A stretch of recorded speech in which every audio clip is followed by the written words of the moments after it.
Degree ഇല്ലാത്ത ഉദ്യോഗാർത്ഥികൾക്ക് എഴുതുവാൻ സാധിക്കുന്ന മറ്റൊരു പ്രധാനപ്പെട്ട പരീക്ഷയാണ് LGS പരീക്ഷ. ഒരു 4 മാസം അല്ലെങ്കിൽ 5 മാസത്തിനുള്ളിൽ പരീക്ഷ നടക്കും.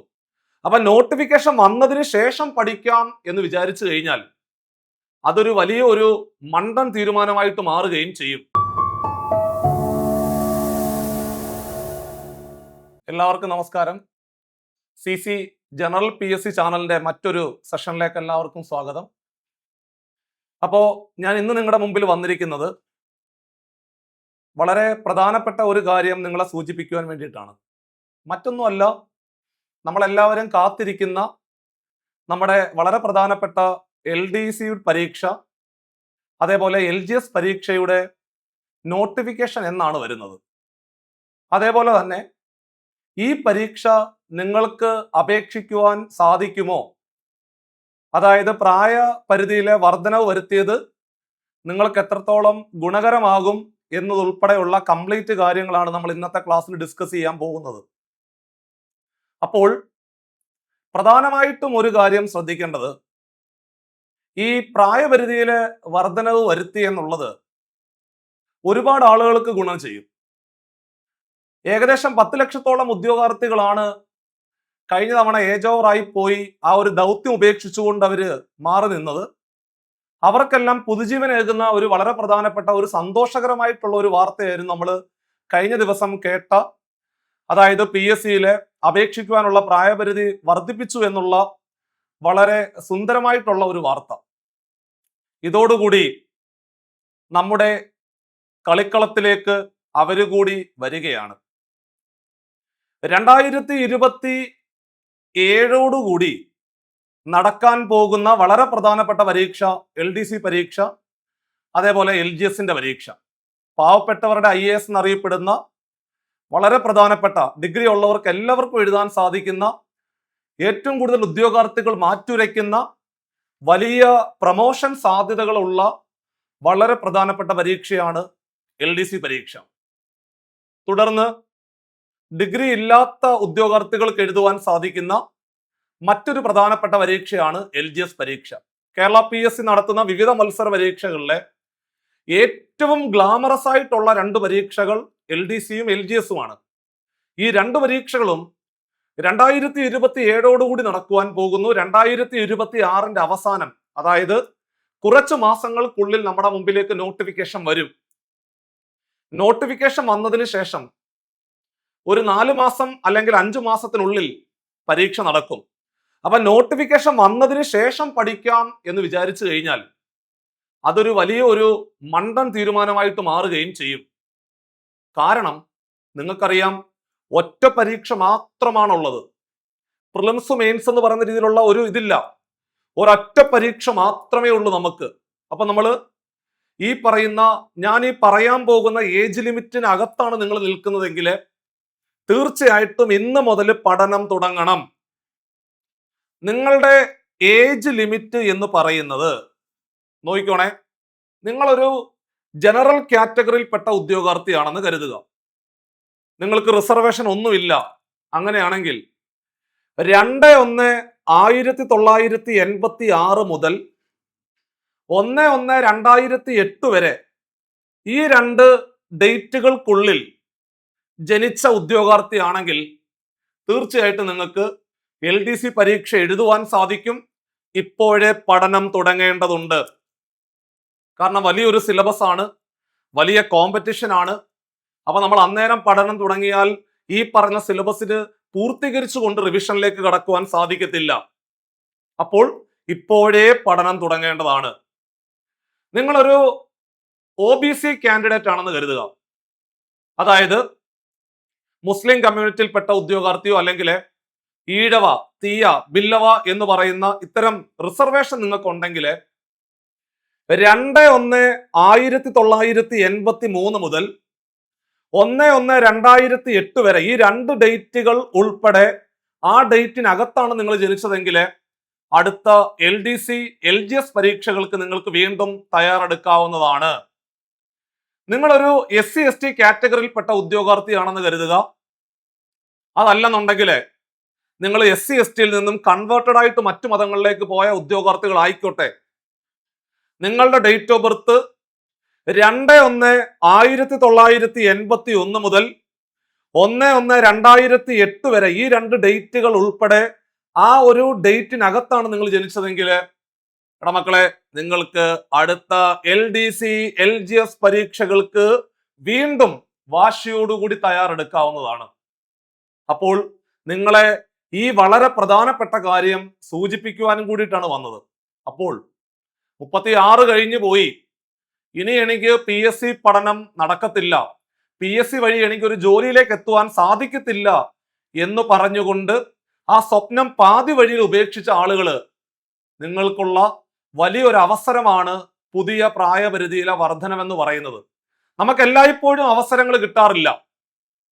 ആ കിട്ടുന്ന അവസരങ്ങൾ പരമാവധി പ്രയോജനപ്പെടുത്തിക്കൊണ്ട് നിങ്ങൾ മുമ്പോട്ട് പോകുമ്പോഴാണ് നിങ്ങൾ ജീവിതത്തിൽ വിജയിക്കുന്നത്, അല്ലേ? അതായത് അല്ലാതെ ഈ നെഗറ്റീവ് പറയുന്ന ആൾക്കാരുണ്ടാവും കൂടുതലും. അതായത് PSC പരീക്ഷ വെറുതെയാണെന്നും അവിടെ നിയമനങ്ങളൊന്നും നടക്കുന്നില്ല, അല്ലെങ്കിൽ 1ാം റാങ്കുകാരന് പോലും നിയമനം ഇല്ല, അപ്പൊ അതുകൊണ്ട് നമ്മൾ പഠിച്ചിട്ട് കാര്യമില്ല, അങ്ങനെ നെഗറ്റീവ് പറഞ്ഞുകൊണ്ട് ഈ പരീക്ഷയ്ക്ക് വേണ്ടി തയ്യാറെടുക്കുമ്പോൾ പിറകോട്ട് വലിക്കുവാൻ നിങ്ങൾക്ക് നിങ്ങളുടെ മുമ്പിലെ 1000 നാവുകളും 1000 കരങ്ങളും ഉണ്ടാകും. പക്ഷേ എടാ, നിങ്ങളുടെ സ്വപ്നം ഇതാണല്ലോ, ഒരു സർക്കാർ സർവീസിലേക്ക് എത്തുക എന്നുള്ള നിങ്ങളുടെ ആ ഒരു ലക്ഷ്യം പൂർത്തീകരിക്കുവാൻ വേണ്ടിയിട്ട് നിങ്ങൾ നന്നായിട്ട് പഠിക്കണം. ഒരുപാട് പരീക്ഷകളിൽ പരാജയപ്പെടുമ്പോഴാണ് അവസാനം വിജയിക്കുന്നത്. അങ്ങനെ പരാജയപ്പെട്ടിട്ടാണ് അവസാനം വിജയിക്കുന്നത്. അതുകൊണ്ട് നിങ്ങൾ നന്നായിട്ട് പ്രവർത്തിക്കുക, നിങ്ങൾക്ക് തീർച്ചയായിട്ടും വിജയിക്കുവാൻ സാധിക്കും എന്ന് പറഞ്ഞു തരുവാൻ ഒരുത്തം പോലും കാണത്തില്ല. അതാണ് മറ്റൊരു പ്രത്യേകത. അപ്പൊ അതുകൊണ്ട് പരീക്ഷയ്ക്ക് വേണ്ടിയിട്ട് വീണ്ടും വലിയ ആത്മവിശ്വാസത്തോടു കൂടി നിങ്ങൾ മുമ്പോട്ട് പോവുക. തീർച്ചയായിട്ടും നിങ്ങളുടെ മുമ്പിലേക്ക് വന്നിരിക്കുന്ന ഈ ഒരു വലിയൊരു അവസരം എന്ന് പറയുന്നത് തീർച്ചയായിട്ടും അതൊരു ഗോളാക്കി മാറ്റിയെടുക്കുക എന്നുള്ളതാണ് ചെയ്യേണ്ടത്. അപ്പൊ നമ്മുടെ മുമ്പിൽ ഇനി അധികം ദിവസങ്ങളില്ല.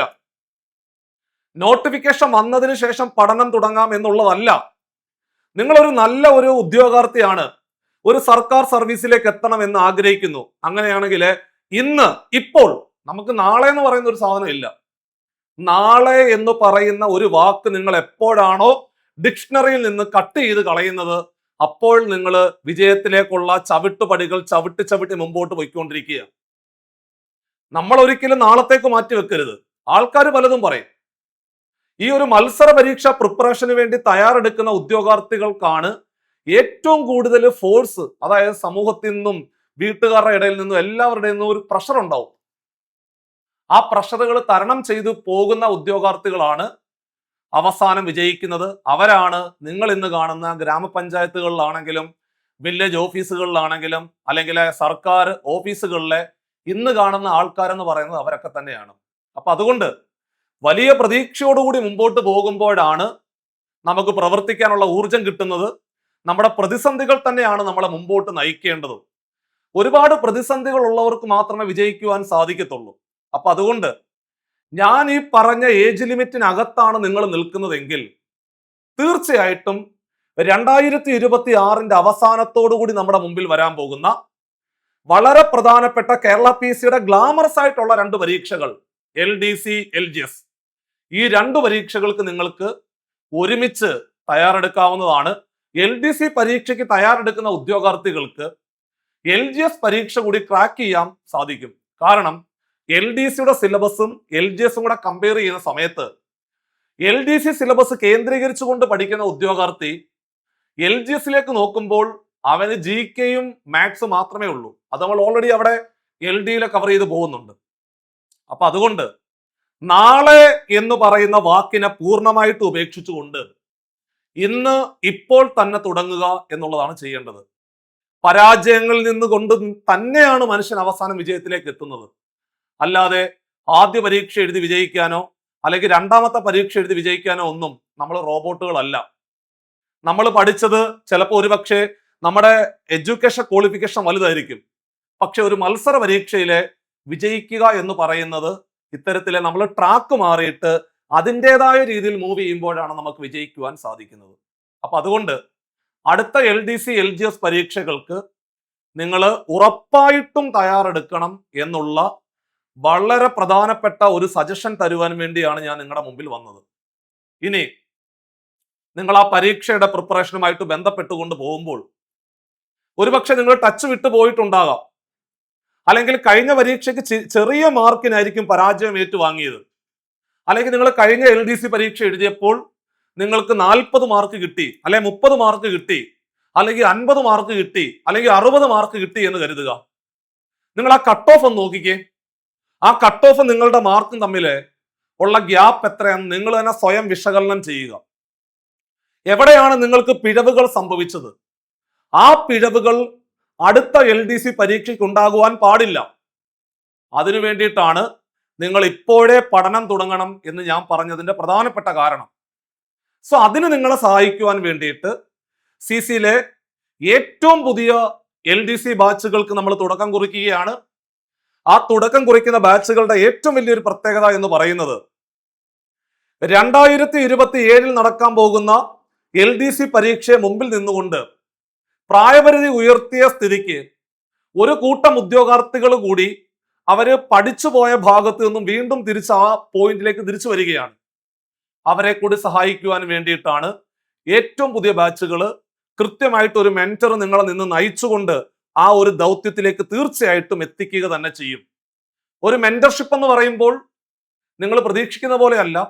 ഓരോ ദിവസങ്ങളും എന്താണ് പഠിക്കേണ്ടത്, എങ്ങനെയാണ് പഠിക്കേണ്ടത്, അടുത്ത 6 മാസത്തിനുള്ളിലെ സിലബസ് എങ്ങനെയാണ് പൂർത്തീകരിക്കേണ്ടത്, ഇതിന്റെ കൂടെ SCRT എങ്ങനെയാണ് പഠിക്കേണ്ടത്, കൂടെ പരീക്ഷ എങ്ങനെയാണ് എഴുതേണ്ടത്, രാവിലെ ഏത് സമയത്താണ് എഴുന്നേറ്റ് പഠിക്കാൻ പറ്റുന്നത്, നിങ്ങളൊരു വീട്ടമ്മയാണെങ്കിൽ നിങ്ങൾക്ക് അതിനനുസരിച്ചുള്ള ഒരു ടൈം ടേബിൾ പ്രിപ്പറേഷൻ, ഇതെല്ലാം ചേർന്നുകൊണ്ടുള്ള എക്സ്ക്ലൂസീവായിട്ടുള്ള ബാച്ചുകൾക്ക് അഡ്മിഷൻ എടുക്കുവാൻ താഴെ ആ കാണുന്ന ബോർഡ് നമ്പറിലേക്ക് നിങ്ങൾ കോൺടാക്ട് ചെയ്യുക. നിങ്ങളുടെ എല്ലാ സജഷൻസും തീർച്ചയായിട്ടും കമന്റ് ആയിട്ട് രേഖപ്പെടുത്തുക. മറ്റൊരു യൂസ്ഫുൾ സെഷനുമായിട്ട് നമുക്ക് വീണ്ടും കാണാം. നന്നായിട്ട് പഠിക്കുക. 2027 2028 എന്ന് പറയുന്ന ഒരു കാലഘട്ടം ഉണ്ടല്ലോടാ, അത് നമ്മൾ തീർച്ചയായിട്ടും ഒരു സർക്കാർ ജോലിയിലേക്ക് എത്തിയ ഒരു കാലഘട്ടമാക്കി മാറ്റിയെടുക്കുവാൻ നിങ്ങൾക്ക് ഓരോരുത്തർക്കും കഴിയട്ടെ. അപ്പം മറ്റൊരു വീഡിയോയിൽ കാണാം.